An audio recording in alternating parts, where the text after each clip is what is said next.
بعد الحديث كتاب الله وخير الهدي هدي محمد صلى الله عليه وسلم وشر الأمور محدثاتها وكل محدثة بدعة وكل بدعة ضلالة وكل ضلالة في النار. فأعوذ بالله من الشيطان الرجيم. يا أيها الذين آمنوا اتقوا الله حق تقاته ولا تموتن إلا وأنتم مسلمون. عن أبي هريرة رضي الله تعالى عنه قال رسول الله صلى الله عليه وسلم: كل أمتي يدخلون الجنة إلا من أبى. قيل يا رسول الله من أبى؟ قال من أطاعني دخل الجنة ومن أساءني فقد أبى. عن عائشة رضي الله تعالى عنها قالت: قال رسول الله صلى الله عليه وسلم: من عمل عملا ليس عليه أمرنا فهو رد. সম্মানিত উপস্থিতি, সর্বপ্রথম আল্লাহ সুবহানাহু ওয়া তাআলার বারগাহে শুকরিয়া জ্ঞাপনার্থে আমরা বলি আলহামদুলিল্লাহ, যে আল্লাহ সুবহানাহু ওয়া তাআলা বিচার দিবসের মালিক, যিনি কুল কায়নাতের মালিক, যিনি বিধানদাতা, যিনি হায়াত এবং মওতের মালিক, সে রব্বুল ইজ্জত আমাদেরকে মসজিদে এসে সালাতুল জুমা আদায় করার লক্ষ্যে বসিয়েছেন। সেই রবের শুকরিয়া জ্ঞাপনার্থে আরো একবার বলি আলহামদুলিল্লাহ। অতঃপর সমগ্র মানব জাতির শিক্ষক, সমগ্র মানব জাতির পথ প্রদর্শক মুহাম্মদুর রাসূলুল্লাহ সাল্লাল্লাহু আলাইহি সাল্লামের উপর শতকোটি সালাত ও সালাম বর্ষিত হোক, আমরা বলি আল্লাহুম্মা আমিন। আমাদের ধারাবাহিক জুমার আলোচনার বিষয় কিয়ামতের আলামত। আজকে তার পর্ব 10। এই 10তম পর্বে কোরআন এবং সুন্নাহ থেকে কিয়ামতের আলামত তথা কিয়ামতের পূর্বের নিদর্শন সমূহ থেকে কিছু নিদর্শন পেশ করার চেষ্টা করব ইনশাআল্লাহ আজিজ। আমরা গতদিন পর্যন্ত দেখেছিলাম কিয়ামতের আলামতের অবস্থা, যেগুলো প্রায় আমাদের সাথে হচ্ছে বা ঘটছে বা চলমান। গতদিনের শেষ হাদিস দেখেছিলাম যে নারীদের সংখ্যা বেড়ে যাবে, পুরুষদের সংখ্যা হ্রাস পাবে বা কমে যাবে। আজকের প্রথম অংশ তা হচ্ছে নোংরামি এবং অশ্লীলতার প্রদর্শনী চলবে। নোংরামি এবং অশ্লীলতার প্রদর্শনী চলবে, তার মানে কিয়ামতের পূর্বে এই নোংরামি অশ্লীলতা এগুলো একেবারে সহজ হয়ে যাবে, যার ফলে বেশিরভাগ মানুষই এই নোংরামি প্রদর্শনে ব্যস্ত থাকবে। রাস্তাঘাটে মানুষ সরাসরি যৌনাচারে লিপ্ত হবে, কেউ তাদেরকে তেমন কিছু বলার থাকবে না। এমন পরিস্থিতি যা আমরা বর্তমানে লক্ষ্য করছি। আর এই ঘটনার কথা 1450 বছর আগে আল্লাহ রাসূল সাল্লাল্লাহু আলাইহি সাল্লাম আমাদেরকে বলে গিয়েছেন, সাহাবায়ে কেরামকে জানিয়েছেন, তিনারা আমাদের অবধি পৌঁছেছেন। আবু হুরায়রা রাদিয়াল্লাহু তাআলা আনহু বলেন, রাসূল সাল্লাল্লাহু আলাইহি সাল্লাম বলেছেন, কিয়ামতের নিদর্শন বলি বা কিয়ামতের আলামত হলো, এই বলার পরে তিনি বলেছেন, এক, ভূপৃষ্ঠে অর্থাৎ আল্লাহ তাআলার জমিনে এমন কেউ থাকবে না যার সাথে আল্লাহ তাআলার সম্পর্ক থাকবে। পরিস্থিতি কোথায় যাচ্ছে একবার খেয়াল করেন, যে রাসূল সাল্লাল্লাহু আলাইহি ওয়াসাল্লাম বলছে এই আল্লাহর জমিনে একজন মানুষও থাকবে না যার সাথে আল্লাহর সম্পর্ক থাকবে, অথচ মিলিয়ন মিলিয়ন মুসলমান থাকবে, কিন্তু আল্লাহর সাথে সম্পর্ক থাকবে না মানুষের। আচ্ছা, যদি আপনি আজকের কথা ধরে নেন, আজকে যতজন মানুষ রাসূল সাল্লাল্লাহু আলাইহি ওয়াসাল্লামকে ভালোবেসে নবী দিবস পালনার্থে ডিজে বাজিয়ে রাস্তায় চলছে, আমার নিজের চোখে দেখা, সকালে আজকে জলঙ্গির বাজারে যেটা আমি দেখলাম এরকম হাজারো জায়গায় হচ্ছে গোটা পৃথিবী জুড়ে, খাস করে এশিয়া মহাদেশে বেশি, সৌদি আরব, কুয়েত, কাতার, বাহরাইন এগুলো নাই। তো এই যে ঈদে মিলাদুন নবী পালন হচ্ছে, এগুলা স্পষ্ট বিদআত, এদিকে যাব না। কিন্তু আমার কথা হলো, যতগুলো মানুষকে আমি মোটামুটি চিনি বা দেখলাম, এরা একজনও নামাজি নয়, ইল্লা মান রাহিমা রাব্বি, 2-5 জন হয়তো নামাজি।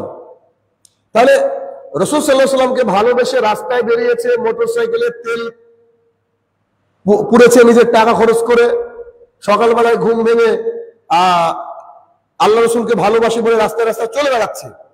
কিন্তু এদের 98 জনেরই আল্লাহর সাথে সম্পর্ক নাই। বেশিরভাগই এরা সালাত আদায় একেবারেই করে না, কেউ কেউ জুমা আর ঈদের সালাত আদায় করে। এই হাদিস, আজকের যে হাদিস আপনার সামনে পেশ করছি, সেই হাদিস হচ্ছে এইটা যে রাসূল সাল্লাল্লাহু আলাইহি ওয়াসাল্লাম বলছেন যে কিয়ামতের পূর্বে এমন অবস্থা হবে যে মানুষের আল্লাহর সাথে সম্পর্ক থাকবে না। যখন মানুষের পরিবার থেকে ইসলাম উঠে যাবে, তখন এই যে মানুষ জানবেও না যে আল্লাহকে, মানুষের মধ্যে নাস্তিকতা বৃদ্ধি পাবে। মানুষ মনে করবে ঝড় বৃষ্টি, আপনার খরা বাদল ইত্যাদি এটা প্রকৃতির ব্যাপার, নেচার দিয়েছে, প্রকৃতি দিয়েছে, এরকম কিছু মানুষ মনে করবে।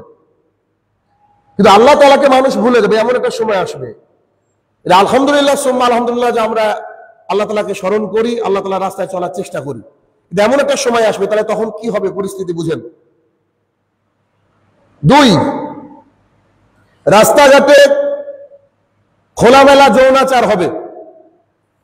নারী পুরুষ একে অপরের সাথে রাস্তায় দাঁড়িয়ে যৌন আকাঙ্ক্ষা মিটাবে, আকাম কুকামে লিপ্ত হবে রাস্তায় দাঁড়িয়ে। রাসূলুল্লাহ সাল্লাল্লাহু আলাইহি ওয়াসাল্লাম বলছেন যে ওই সময় সর্বশ্রেষ্ঠ ব্যক্তি হবে সে, যে ব্যক্তি তাদেরকে বলবে যে রাস্তা থেকে সাইডে গিয়ে করো। হাদিসের ভাষা, আপনি বর্ডার রোড দিয়ে যাচ্ছেন, নারী পুরুষ একাকার, অবস্থা খারাপ। আপনি যদি বলতে পারেন যে তোমরা এখান থেকে দূরে সরো, রাস্তায় দাঁড়াবো না, চলো পাশে যাও, এইটা যে ব্যক্তি বলতে পারবে সেই ব্যক্তি হবে সর্বশ্রেষ্ঠ ব্যক্তি। শুধু এটা নয়, এরপর রাসূল সাল্লাল্লাহু আলাইহি ওয়াসাল্লাম বলছেন যে ব্যক্তি কথা বলবে যে আড়ালে যাও, সেই ব্যক্তি তোমাদের জামানার, আল্লাহ রাসূল সাল্লাল্লাহু আলাইহি ওয়াসাল্লাম জামানার কথা বলা হচ্ছে, সেই ব্যক্তি তোমাদের জামানার আবু বকর উমরের মতো। সুবহানাল্লাহ বিহামদিহি। তার মানুষ এতটাই খারাপ মাইন্ডেড হয়ে যাবে, কেউ কাউকে পরোয়া করবে না, কেউ কাউকে নিষেধ করবে না, কেউ কাউকে বাধা দিবে না। বর্তমান সময়ে এটা আমরা একটু টের পাচ্ছি। কেমন? আগেকার সময় অন্তত পক্ষে আমাদের ছোটবেলা তখন দেখেছি যে বড় মানুষকে দেখলে মানুষ লুকিয়েছে, বড় মানুষকে দেখলে মানুষ সম্মান করেছে। অনেক হয়তো বিড়ি খেয়েছে, আমাদের সময় খেয়েছে তখন, কিন্তু বড় মানুষকে দেখলে লুকিয়েছে, বাস আড়ালে আবডালে গিয়েছে। কিন্তু এখন বর্তমানের যে যুবক, এদেরকে আপনি কথা বলতে যাওয়ার আগে 100 বার ভাববেন, কেন? হয়তো আপনাকে অপমান করে দেবে। আপনি তো বলবেন যে বাবা তুমি সিগারেট খাও না, এটা খারাপ জিনিস, আপনাকে হয়তো বলে যে তোর বাবার টাকায় খাচ্ছি। মানুষকে বলাই যাবে না, পরিস্থিতি এমন চলে গেছে বর্তমান সময়ে। আর এই সময় কেউ যদি দাঁড়িয়ে যৌনাচার করে, জেনায় লিপ্ত হয়ে যায়, তখন সেই ব্যক্তি হবে সর্বশ্রেষ্ঠ ব্যক্তি যে বলবে যে তোমরা সাইডে যাও। তার কি? তার হচ্ছে এরকম তোমরা সাইডে যাও, এতটুকু প্রতিবাদ করার লোকও থাকবে না, এতটুকু প্রতিবাদ করার লোকও থাকবে না। আর যারা প্রতিবাদ করবে তারা আমার জামানার আবু বকর আর উমরের মতো। উমর, চিন্তা করেন একবার, রাদিয়াল্লাহু তাআলা আনহু, তার মতো। মুস্তাদরাক হাকিমের হাদিস 8516 নম্বর হাদিস। তাহলে এই হাদিস কিন্তু সহিহ, এখানে কোনো জয়ীফ বা দুর্বলতার কোনো ব্যাপার নেই। তার কিয়ামতের আগে এটা ঘটবে বলেছেন মুহাম্মদ সাল্লাল্লাহু আলাইহি ওয়াসাল্লাম। আর আজকে আমরা দুটো অংশ পেলাম, আর এই দুটো অংশই দেখছি প্রায় হাদিসের খুব কাছে। হ্যাঁ, যদিও আল্লাহ তাআলার নাম নেওয়ার, মসজিদে নামাজ পড়ার কিছু লোক এখন আছে, কিন্তু ভবিষ্যতে তাও থাকবে না। এই জন্য নিজের পরিবারকে ইসলামিক পরিবার বানাতে হবে। কারণ আপনার সন্তান আপনাকে খেতে দিক না দিক, সবচেয়ে বড় পাওয়ার নিতে হবে আপনার সন্তানের কাছ থেকে। পাওয়ার সেই জায়গাটা হচ্ছে অন্তত আপনি মারা গেলে আপনার জন্য দোয়া করে, এটা সবচেয়ে বড় পাওয়া। দুনিয়াতে এদিক ওদিক করে চলে যায় মানুষের, কিন্তু আখিরাতে চলে গেলে, পরকালে চলে গেলে, কবরে চলে গেলে কিছু করার থাকে না। এজন্য এমন সন্তান বানাতে হবে, অন্তত পক্ষে মা বাবার জন্য অন্তত দোয়া করে, 5 বার নামাজে দোয়া করে, মাঝে মাঝে কবরস্থানে গিয়ে দোয়া করবে, এরকম সন্তান বানাতে, এরা হচ্ছে ভালো। পরিস্থিতি এমন ভয়ঙ্কর। পরের অংশ, কোরআন তেলাওয়াত করবে মানুষ, তার বিনিময় গ্রহণ করবে। মানে কোরআন তেলাওয়াত করে মানুষ টাকা নেবে, যেটা আপনার আমার গ্রামে আছে, আমরা সবাই জানি যে কেউ মারা গেলে একটা কোরআন তেলাওয়াতের নেওয়া হয়, কোরআন তেলাওয়াত করে তাকে এটা কিছু টাকা দেওয়া হয়। সেটা কেমন? আসেন হাদিস থেকে শুনি। প্রখ্যাত একজন সাহাবী ইমরান ইবনে হুসাইন রাদিয়াল্লাহু তাআলা আনহু, ইমরান ইবনে হুসাইন রাদিয়াল্লাহু তাআলা আনহু কিছু মানুষের সামনে দিয়ে হাঁটছিলেন, যাচ্ছিলেন রাস্তা দিয়ে। তো তারা কোরআন তেলাওয়াত করেছে, মানে খুব সুমধুর কণ্ঠ, সুন্দর করে কোরআন তেলাওয়াত করেছে। কোরআন শেষ করার পর যে ব্যক্তি কোরআন তেলাওয়াত করলো, সেই ব্যক্তি মানুষের কাছে কিছু সাহায্য চাইলো, দান চাইলো, বা আমি কোরআন তেলাওয়াত করলাম, তোমরা আমাকে কিছু দাও। সে বান্দর খেলার মতো, বান্দর খেলা দেখে কিছু চাই এরকম। তখন তিনি দাঁড়িয়ে বললেন, ইন্না লিল্লাহি ওয়া ইন্না ইলাইহি রাজিউন। একথা বলার পরে বলছেন, আমি নবী করিম সাল্লাল্লাহু আলাইহি সাল্লামকে বলতে শুনেছি যে এমন একটা সময় আসবে যে মানুষ কোরআন পড়ে তার বিনিময় গ্রহণ করবে, এমন লোক আসবে দুনিয়াতে। কিন্তু এটা ওই সাহাবীর আমলে ঘটে গিয়েছে, চিন্তা করেন, আমরা তো অনেক দূরে। তখনই ঘটে গিয়েছে যে মানুষ কি করবে, কোরআন তেলাওয়াত করার বিনিময় চাইবে। গতবার তার আগের জুমায় আমি একজনের কথা বলেছিলাম যে 10 মিনিট কোরআন তেলাওয়াতে ৭৫,০০০ টাকা নিয়েছে। এমন মানুষ দুনিয়াতে বহু আছে। অতএব এরকম করে মানুষ কোরআন পড়বে, মানুষের সামনে দিয়ে বলবে, বিনিময় চাইবে। এটা মুসনাদ আহমদের হাদিস, ১৯,৮৯৮ নম্বর হাদিস। তাহলে কোরআন তেলাওয়াত করে বিনিময় গ্রহণ করবে, যেটা চলেছে অতীতেও, এখনো চলছে। অর্থাৎ আমাদের জন্য কি করতে হবে, এখনই কিয়ামতের জন্য একেবারে পূর্ণাঙ্গ প্রস্তুতি গ্রহণ করতে হবে। আরেকটা হাদিস, জাবের ইবনে আব্দুল্লাহ রাদিয়াল্লাহু তাআলা আনহু বলেন, রাসূল সাল্লাল্লাহু আলাইহি সাল্লাম একবার, মানে রাসূল সাল্লাল্লাহু আলাইহি সাল্লাম বলেছেন, বা সরি, জাবের ইবনে আব্দুল্লাহ রাদিয়াল্লাহু তাআলা আনহু বলেন যে একবার আমরা কোরআন পাঠে লিপ্ত ছিলাম, মানে কোরআন পড়ছিলাম, কয়েকজন মিলে কোরআন পড়ছিলাম। তা আমাদের মধ্যে আরবের লোক আর অনারব, মানে উভয় ছিলেন। আরবের লোকও ছিল, আরবের বাইরের লোকও ছিল। তো এমত অবস্থায় মুহাম্মদ সাল্লাল্লাহু আলাইহি ওয়াসাল্লাম আমাদের কাছে উপস্থিত হলেন। আমরা কোরআন পড়ছিলাম, আরব অনারব উভয় ছিল। তো তিনি আমাদের কোরআন তেলাওয়াত মনোযোগ সহকারে শুনলেন। আমরা কোরআন তেলাওয়াত করছিলাম, শুনলেন। এরপরে তিনি বললেন, এটা শ্রেষ্ঠ কাজ, এটা খুব ভালো কাজ, উত্তম কাজ, শ্রেষ্ঠ কাজ, পড়তে থাকো, পড়তে থাকো।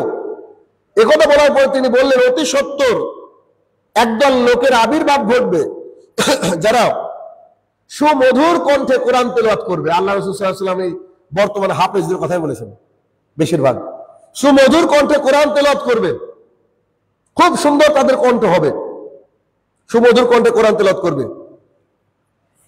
তারা পড়বে, চেষ্টা করবে, পড়বে, চেষ্টা করবে, আখিরাতের পরিবর্তে, মানে আল্লাহর কাছে বিনিময় চাওয়ার পরিবর্তে তারা কি করবে, বিনিময় দুনিয়াতেই পেতে চাইবে।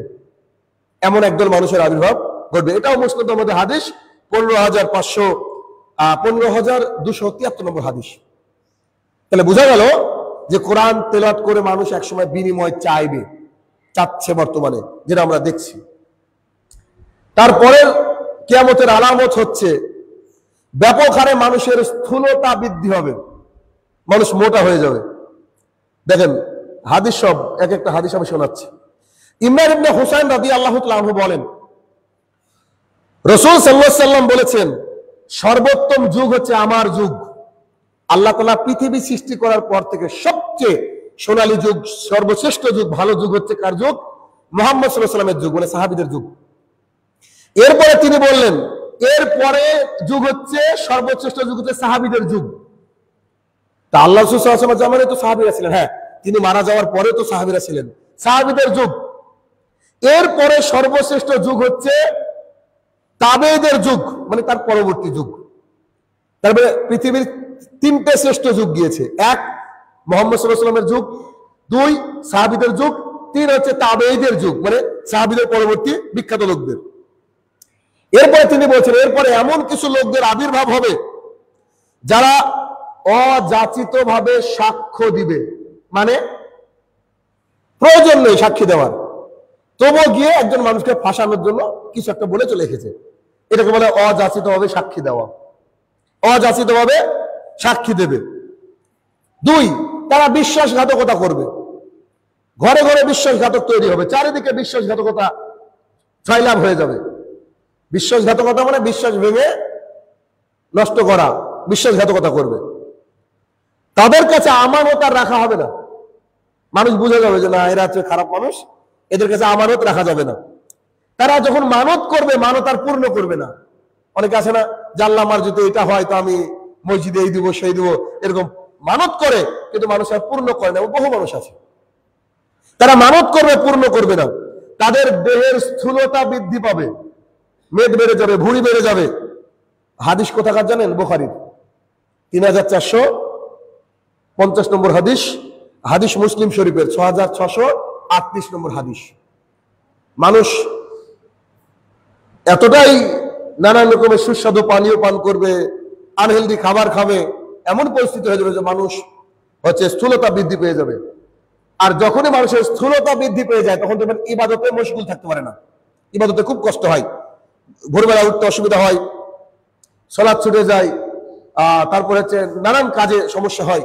যত মানুষ রাসূল সাল্লাল্লাহু আলাইহি ওয়াসাল্লামের তরিকা অনুযায়ী খাবার খাবে তত মানুষ বেশি ফিট থাকবে এবং তত বেশি মানুষ আল্লাহর জিকির করবে, তত বেশি মানুষ আল্লাহর পথে আসতে পারবে।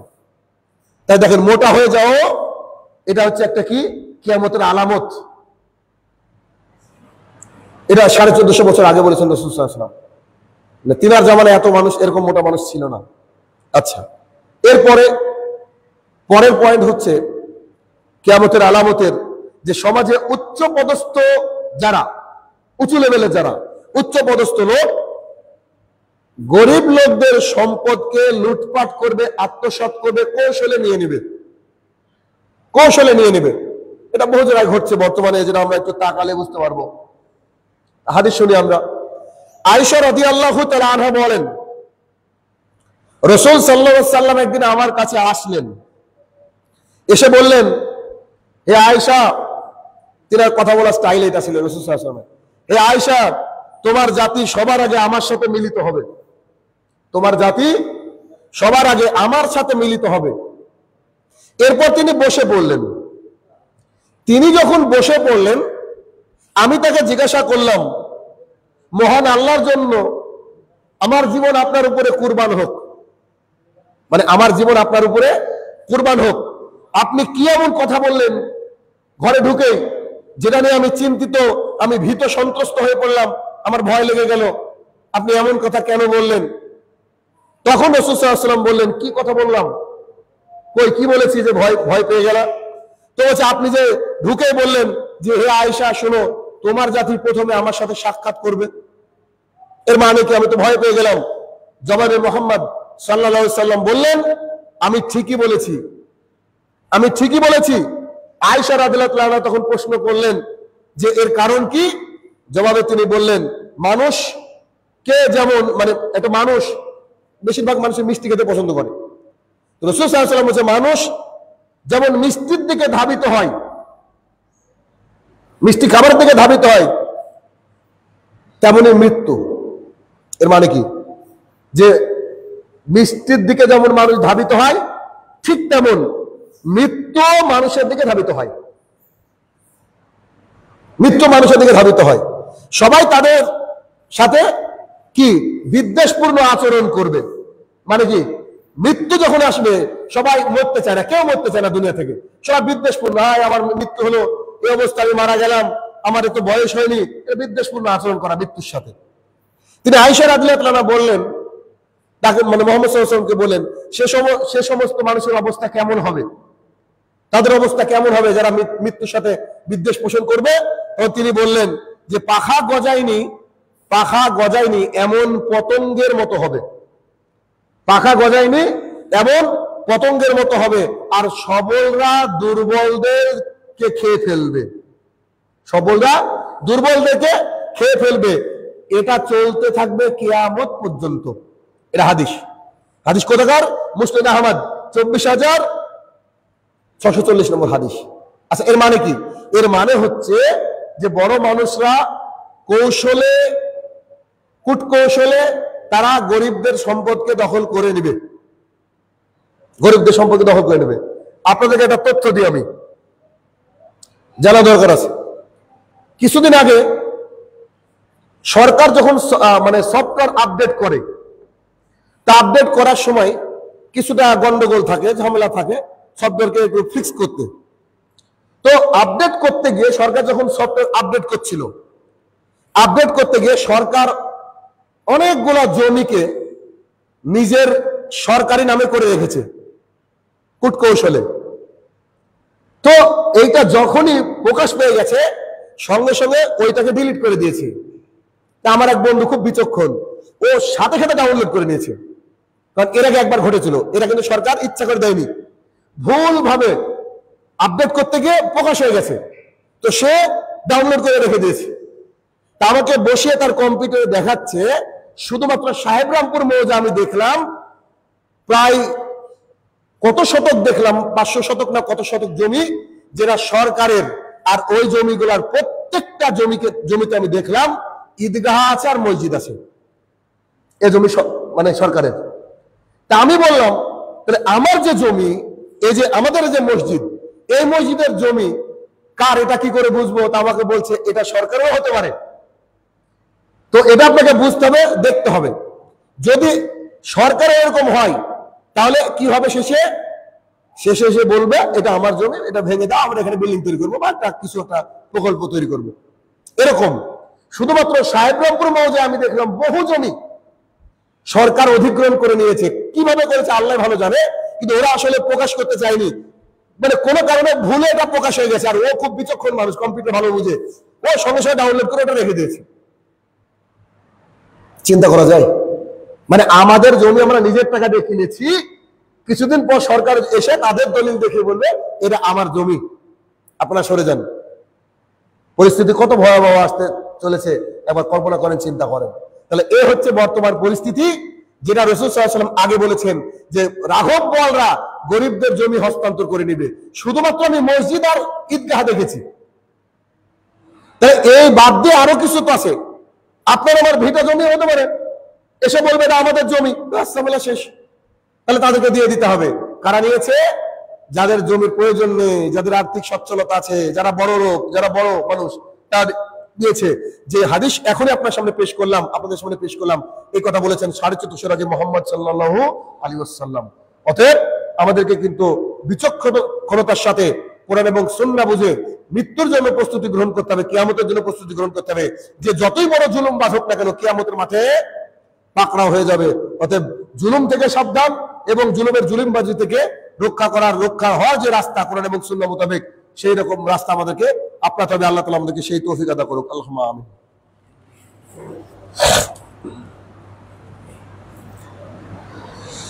আলহামদুলিল্লাহি ওয়াহদাহু ওয়াসসালাতু ওয়াসসালামু আলা মান লা নাবিয়্যা বা'দা, আম্মা বা'দ। এরপরে কিয়ামতের আলামত হচ্ছে মহান আল্লাহ সুবহানাহু ওয়া তাআলার নাজিলকৃত বিধান তার বাস্তবায়ন সমাজে থাকবে না। অর্থাৎ কোরআন এবং সুন্নাহর বাস্তবায়ন সমাজে থাকবে না। সামাজিকভাবে, রাষ্ট্রীয়ভাবে, ব্যক্তি জীবনে কোরআনের শাসন প্রতিষ্ঠা থাকবে না। গোটা বিশ্বের দিকে যদি তাকিয়ে দেখেন, বর্তমানে কোন মুসলমান দেশে, আমরা তো কাফের দেশে বসবাস করি, কোন মুসলমান দেশে হুবহু কোরআনের আইন নাই। হুবহু কোরআনের আইন নাই। দেখেন আপনি সৌদি আরবের ছিটে ফোটা আছে, এগুলা তো ধরা যায় না। ইরাক, ইরান থেকে শুরু করে কোথাও আল্লাহ তাআলার আইন দিয়ে, ফায়সালা দিয়ে বিচার হয় এরকম নাই। আমাদের সমাজে তো নাই। পঞ্চায়েতে বিচার করতে যাবেন, যার দলের লোক আপনি শত অপরাধ করলে মাফ। এই যে একটা ব্যাপার, কখনোই প্রধান সাহেব বা মেম্বার সাহেব বলে না যে আচ্ছা ঠিক আছে 4 জন সাক্ষী নিয়ে আসো, এটা তো কোরআনে বলা আছে, হাদিসে বলা আছে 4 জন সাক্ষী লাগবে, নিয়ে আসো। এটা বলে না। কোরআন এবং সুন্নাহ সমাজে থেকে উঠে যাবে, আর এই বিধান দিয়ে সমাজে ফায়সালা করা হবে না। সেদিন তোমরা কিয়ামতের জন্য অপেক্ষা করো। রাসূল সাল্লাল্লাহু আলাইহি ওয়াসাল্লাম এই কথা বলেছে। হাদিস আবু উমামা বাহিলি রাদিয়াল্লাহু তাআলা আনহু বলেন, রাসূল সাল্লাল্লাহু আলাইহি ওয়াসাল্লাম বলেছেন অবশ্যই ইসলামের স্তম্ভগুলো এক এক করে ভেঙে পড়বে। ইসলামের খুঁটি, ইসলামের খুঁটি কি? কালেমা, নামাজ, হজ, যাকাত, এই যে পরপর এক এক করে ভেঙে পড়বে। একটি ভেঙে যাওয়ার সাথে, যখন একটি ভেঙে যাবে, একটি ভেঙে যাওয়ার সাথে সাথে মানুষ আরেকটাকে ধরবে। ইসলামের স্তম্ভ খুঁটিগুলা এক এক করে ভাঙবে, একটা ভেঙে গেলে মানুষ আরেকটা ধরবে, এরকম করে পরপর পরপর ধরবে। সর্বপ্রথম যেটা ভেঙে যাবে সেটা যে কোরআন এবং সুন্নাহর যে বিধান, সেই বিধানটা ভেঙে যাবে। আর সর্বশেষ ভেঙে যাবে নামাজ। তার মানে সর্বপ্রথম কি ভাঙবে? কোরআন ভেঙে যাবে। কেউ কোরআন নিয়ে তোয়াক্কাই করে না, কোরআনের হিসাবই নেই মানুষের। যে আপনি ব্যবসা করছেন, আপনাকে কোরআন দিয়ে বুঝতে হবে ব্যবসাটা হালাল নাকি হারাম। আপনি আপনার সংসার চালানোর চেষ্টা করছেন, কিভাবে চালাচ্ছেন, এটা কোরআনের নির্দেশ আছে কি নাই, বা তার ব্যতিক্রম কিনা, এগুলো দেখতে হবে। নাই। কজন মানুষ কোরআন নিয়ে চলে বলেন? আপনি কোরআন নিয়ে চলবেন, আপনি তার বিপরীতে যাবেন। দেখেন,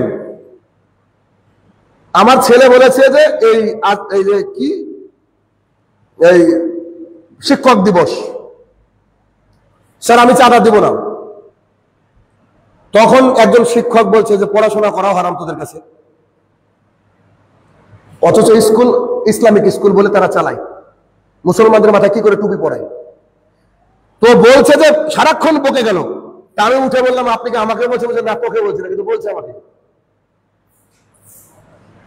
তা আমি বললাম গোটা পৃথিবী যদি উল্টে যায় তো আমরা ওইদিকে থাকবো না, কোরআন এবং সুন্নাহ পথে থাকবো। তাহলে জেল হোক, ফাঁসি হোক, অসুবিধা নেই, মারা তো যাবো লাস্ট, এতটুকুই তো। কোরআন এবং সুন্নাহর বাইরে তুমি চললে তুমি তোমার মতো করে চলবে। এটা তো হয়নি, আবার নবী দিবস এটা পালন করা যাবে না, এটাও করা যাবে না। কোরআন এবং সুন্নাহ মোতাবেক আপনি কথা বলতে গেলে আপনার বিরোধিতা চলবে, চলবে, এটা স্বাভাবিক।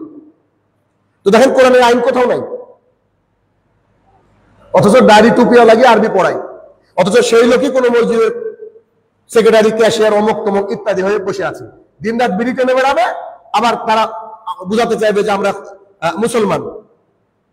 ওরা জানেও না যে একজন মানুষ নামাজ না পড়লেই তো মুসলমান থাকে না, কোরআন এবং সুন্নাহ তো হিসাব দূরের কথা। তো আল্লাহ রাসূল সাল্লাল্লাহু আলাইহি ওয়াসাল্লাম হাদিস বলেছেন 1450 বছর আগে। আমি আজকে একদম রিয়ালিটি, বাস্তবতা খেয়াল করে দেখছি যে আমাদের মধ্যে কোরআন এবং সুন্নাহ নিয়মই নাই। কারণ আপনার আমার যাই করতে যাবো না কেন, প্রথমে দেখতে হবে যে কোরআন এবং হাদিসে আছে কিনা। যদি না থাকে তো ওটা যতই চাকচিক হোক, ভালো হোক, কোটি টাকার বিজনেস হোক, কোটি টাকার কিছু হোক, একেবারে লাথি দিয়ে ফেলে দিতে হবে, কোনো হিসাবই নাই। কোরআন এবং সুন্নাহ নাই মানে কোনো হিসাব নেই, ঝামেলা শেষ। কোরআন এবং সুন্নাহ আমাকে মানতে হবে। কেন? এটা যে কিয়ামতের আলামত উঠে যাবে। আর 2 নম্বর উঠে যাবে নামাজ। এই গ্রামেরই 99.9% লোক নামাজ পড়ে না, শুধুমাত্র জুমার দিনে যায়। তারা আবার নিজেকে বড় বড় মনে করে যে আমরা মুসল্লি। হাইয়ালা সালাহ হয়, সে তার কর্মে ব্যস্ত থাকে, কাজে ব্যস্ত থাকে, নামাজের দিকে মসজিদে যায় না, শুধু শুকর আলী হয়ে বসে আছে, মানে জুমার দিনে যায়। আল্লাহ রাসূল সাল্লাল্লাহু আলাইহি ওয়াসাল্লাম এই কথা বলেছেন 1450 বছর আগে। দেখেন আমাদের কথা বলেছিলেন। তাহলে সর্বপ্রথম কি ভাঙবে? কোরআনের আইন। সর্বশেষ ভাঙবে কি? নামাজ। হাদিস কোত্থেকে বললাম? মুসনাদ আহমদের হাদিস। হাদিস নম্বর হচ্ছে 22,214 নম্বর হাদিস। মুসনাদ আহমদ, তাবারানীর হাদিস 7,486 নম্বর হাদিস। খুঁজবেন, পাবেন ইনশাআল্লাহ। তাহলে কি বোঝা গেল? যে কিয়ামতের অন্যতম আলামত হয়ে গেল মানুষ কোরআনকে তোয়াক্কাই করবে না, টেনশনই নাই, কোনো ব্যাপারই নাই। এত মানুষের লজ্জা লাগে না যে আপনি দোকান করে বসে আছেন, পোল্ট্রি মুরগির দোকান। দেখেন না, আমি কোনোদিন আপনার দোকানে যাইনি, কারণ আপনি তো বেনামাজি। আপনি জবাই করলে আমি নিন, আপনার হুশ জাগে না। আপনি দোকানে বিড়ি বিক্রি করেন, জর্দা বিক্রি করেন, খৈনি বিক্রি করেন, হারাম জিনিস, আপনার কি খারাপ লাগে না? আমরা যাইনি, আমরা আপনাদেরকে বয়কট করেছি, বুঝতে পারেন না? মানুষ বুঝে না, হারাম করে নিজে বসে আছে, আমার সমাজে বড় বড় কথা প্রচার করে। এই হচ্ছে বর্তমান পরিস্থিতি, যেটা রাসূল সাল্লাল্লাহু আলাইহি ওয়াসাল্লাম বলেছেন আমাদেরকে। এরপর পরে কিয়ামতের আলামত হচ্ছে রোমানরা তথা খ্রিস্টানরা তাদের সংখ্যা বৃদ্ধি পাবে, আর মুসলমানদের সংখ্যা হ্রাস পাবে। অর্থাৎ মুসলমানের সংখ্যা কি হবে? কমে যাবে। রোমানরা বলতে গেলে ওই যে ইহুদি খ্রিস্টান, বর্তমানে আমেরিকা আছে না, আমেরিকা, ইংল্যান্ড, এদেরকে বোঝানো হয়েছে। এরা সংখ্যায় বেড়ে যাবে আর মুসলমানরা সংখ্যায় কমে যাবে। হাদিস শুনেন। মুস্তাহরিদ রাদিয়াল্লাহু তাআলা আনহু বলেন, মুস্তাউরিদ ইবনে হাকিম একটা মানে সাহাবী আছে, আর মুস্তাউরিদ ফিহির ফাইশি হর এই দিদি ফিরহি রাদিয়াল্লাহু তাআলা মানে দুজন আছে আর কি, দুই রকম সাহাবী, গুলিয়ে ফেললে হবে না।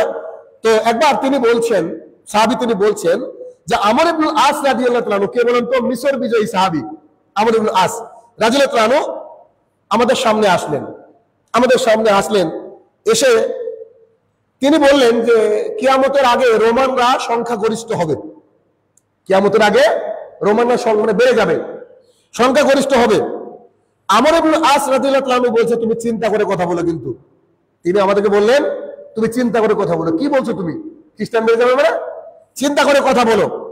মুস্তাউরিদ রাদিয়াল্লাহু তাআলা বলেন যে নবী করিম সাল্লাল্লাহু আলাইহি ওয়াসাল্লাম থেকে আমি যা শুনেছি তাই বলছি। আশ্চর্য কথা যে আমি রাসূল সাল্লাল্লাহু আলাইহি ওয়াসাল্লাম থেকে যা শুনেছি তাই বলছি, তা আপনি এবার এরকম বলছেন কেন?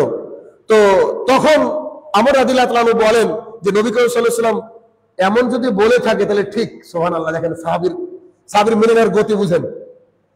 তিনার হজম হয়নি কথাটা যে রোমানরা বেড়ে যাবে। আমর ইবনে আস রাদিয়াল্লাহু তাআলার সামনে এই কথা পেশ করার পরে তিনি রেগে গিয়েছিলেন, তুমি কি বলছো? রোমানরা বেড়ে যাবে না, এটা কেমন কথা, চুপ করো। তখন বলছে যে আল্লাহ রাসূল সাল্লাল্লাহু আলাইহি ওয়াসাল্লাম যা বলেছে তোমার সামনে তাই বলছি। সঙ্গে সঙ্গে সাহাবী দেখেন কোনো গোড়ামি নাই, সঙ্গে সঙ্গে বলছে আল্লাহ রাসূল যদি বলে থাকে তো অবশ্যই ঠিক। তা আল্লাহ রাসূল ঈদে মিলাদুন্নবী পালন করতে বলেনি, আমরা তো মসজিদ থেকে মাইকের মিনারের দ্বারা বলছি, মানুষ তো বুঝে না। তো রাসূল সাল্লাল্লাহু আলাইহি ওয়াসাল্লাম যদি বলে থাকে অবশ্যই ঠিক হবে, তবে তিনি দেখেন কি সুন্দর কথা বলছেন, তবে রোমানদের 4টি গুণ খুব ভালো আছে, রোমানদের 4টি গুণ খুব ভালো আছে, তাহলে এর কারণেই মনে হয় রোমানরা বেশি বৃদ্ধি পাবে। রোমানদের 4টে গুণ খুব ভালো আছে, এর কারণে রোমানরা এত বৃদ্ধি পাবে। দেখেন গুণগুলা কি, এগুলো সব মুসলমানের গুণ হওয়া উচিত ছিল, কিন্তু ওদের আছে। এক, এরা যুদ্ধক্ষেত্র থেকে পলায়ন করে নিজেদেরকে আবার রেডি করে ফেলবে, মানে যুদ্ধ হয়ে গেল, যুদ্ধের পরে এরা নিজেকে আবার এস্টাবলিশ করে নেবে, প্রতিষ্ঠা করে নেবে, ঝামেলা নাই, মানে যতই কষ্ট হোক নিজেকে রেডি করে নেবে। দুই, এরা হচ্ছে অসহায় গরিব দুর্বলদের সাথে উত্তম ব্যবহার করবে। বাংলাদেশের রোহিঙ্গাতে আমি নিজে চোখে দেখেছি, বাংলাদেশের রোহিঙ্গাতে যখন মানুষ সাহায্য করছিল চারিদিকে, হঠাৎ দেখছি খ্রিস্টানরা চলে আসলো। কি ব্যবহার তাদের, এত ভালো ব্যবহার করে পৃথিবীতে কারো থাকতে পারে এরকম অবস্থা। খ্রিস্টানরা আসলো, চাল ডাল দিল, মানুষকে ঘর তৈরি করে দিল, বাসস্থান করে দিল, ইত্যাদি ইত্যাদি করে দিল। কিছুদিন পর সংবাদে দেখছি তারা গোপনে গোপনে সবাইকে খ্রিস্টান বানিয়ে নিয়েছে। এটা তাদের টেকনিক।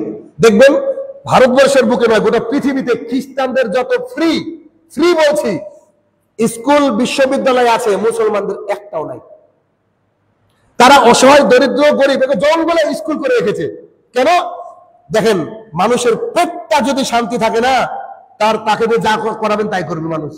ওদের এটা টেকনিক যে আমি যদি অসহায় দরিদ্রকে খেতে দিই তোরা আমার বিরুদ্ধে চলবে না, তখন এসে বলবে যে জেসাস আমাদের ভগবান। ওরাও বলবে খাই তো, সত্যি তো, কেন? ওই যে খেতে পাচ্ছে। অসহায়ের উপরে কাজ করে। এত মুসলমান, কোটি কোটি মুসলমান ভারতবর্ষে, কটা স্কুল আছে ফ্রি বলেন তো? 1 টাকা 2 টাকা 10 টাকা করে তুলে মানুষ বলছে যে ফি সাবিলিল্লাহ করে দেবো স্কুলে ভর্তি হতে গিয়ে বলছে 40,000 টাকা ফিস। কি চলছে গোটা দুনিয়া জুড়ে? মুসলমানের ফ্রি কিচ্ছু নাই, মুসলমান খালি বিরিয়ানির দোকান ছাড়া আর কিছু বুঝে না।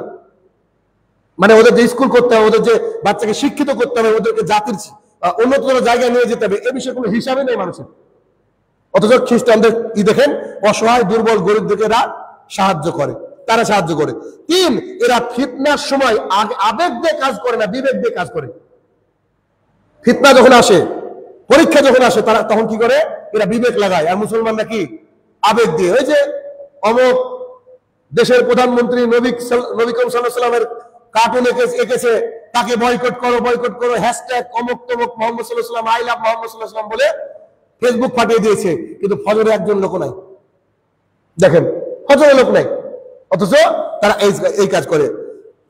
4, তারা রাজা বাদশার জুলুম অত্যাচারের ব্যাপারে খুবই তৎপর। তাদের এই 4টে গুণ খুব প্রশংসিত, এই জন্য বোধহয় তারা সংখ্যায় বেড়ে যাবে। মুসনাদ আমাদের হাদিস 18,022 নম্বর হাদিস। অত হাদিস থেকে বুঝলাম যে ইহুদি খ্রিস্টানরা কি হবে? বেড়ে যাবে। আরো হাদিস ছিল, অনেক প্রচুর হাদিস রয়েছে এই বিষয়ে, যাবো না। শুধু শেষ একটা হাদিস বলে আজকে শেষ করব, সেটা হচ্ছে ধন সম্পদের ছড়াছড়ি হবে, মানুষের টাকা প্রচুর হবে। টাকা এত টাকা বেড়ে যাবে, মানুষ কল্পনা করতে পারবে না, এত বেশি বাড়বে, প্রচুর বেড়ে যাবে। সেটা কেমন?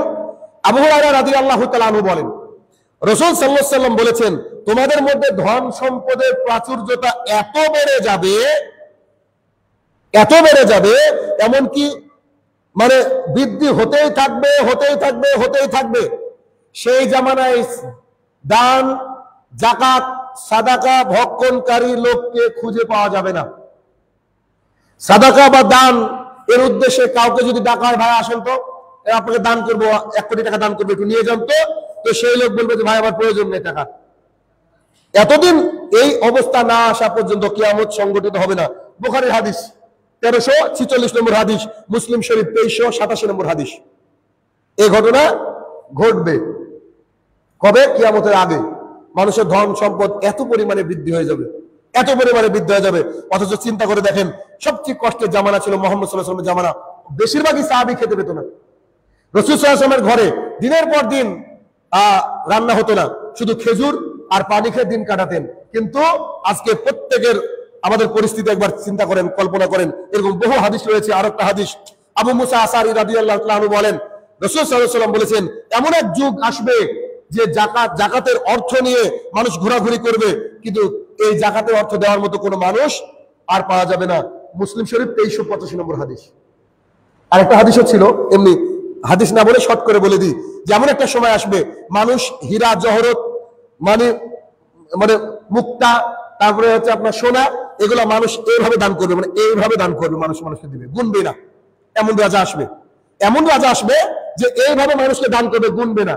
তখন একজন ব্যক্তি উঠে বলল, মানে একজন সাহাবী আরেকজন সাহাবীর সাথে আলোচনা, মানে একজন ব্যক্তি একজন ব্যক্তির সাথে আলোচনা করে বলছে, তাহলে কি বাদশা আব্দুল আজিজের কথা বলা হয়েছে?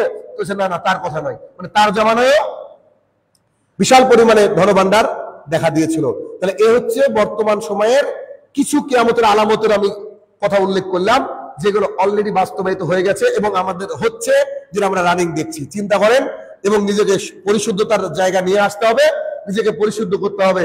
যদি এটা আমরা না করতে পারি, তাহলে আমাদের হয়তো দুনিয়া থেকে যখনই চলে যাব, আখিরাতটা আমাদের জন্য অনেক বড় কষ্টদায়ক হবে। আল্লাহ সুবহানাহু ওয়া তাআলা আমাদেরকে এই বিষয়গুলোকে পুরোপুরি মেনে চলার তৌফিক আদা করুক। আল্লাহুম্মা আমিন। আমার প্রতিপালক, যারা কবরে তোলে শাহিত, জানি না কি হালে রয়েছে, তারা যদি ক্ষমার যোগ্য হয়, আল্লাহ তুমি তাদেরকে ক্ষমা দান করো। আল্লাহুম্মা আমিন। আমার প্রতিপালক, আমরা যেন কিয়ামতের আগে তোমার প্রিয় বান্দা হতে পারি, বা আমাদের মৃত্যুর আগে আমরা যেন প্রিয় বান্দা হতে পারি, আল্লাহ তুমি সেই তৌফিক আদা করো। আল্লাহুম্মা আমিন। আমার প্রতিপালক, আমাদের যে শরীর ফিতনা, বর্তমান সময়ে যে নানান ফিতনা, কোরআন এবং সুন্নাহর বাইরে যে চলমান জীবন, তা থেকে আমাদেরকে পূর্ণাঙ্গভাবে তুমি হেফাজত করো। আল্লাহুম্মা আমিন। আমার প্রতিপালক, আমরা যেন হারাম থেকে ফিরে হালালের পথে আসতে পারি, আল্লাহ তুমি সেই তৌফিক আদা করো। আল্লাহুম্মা আমিন।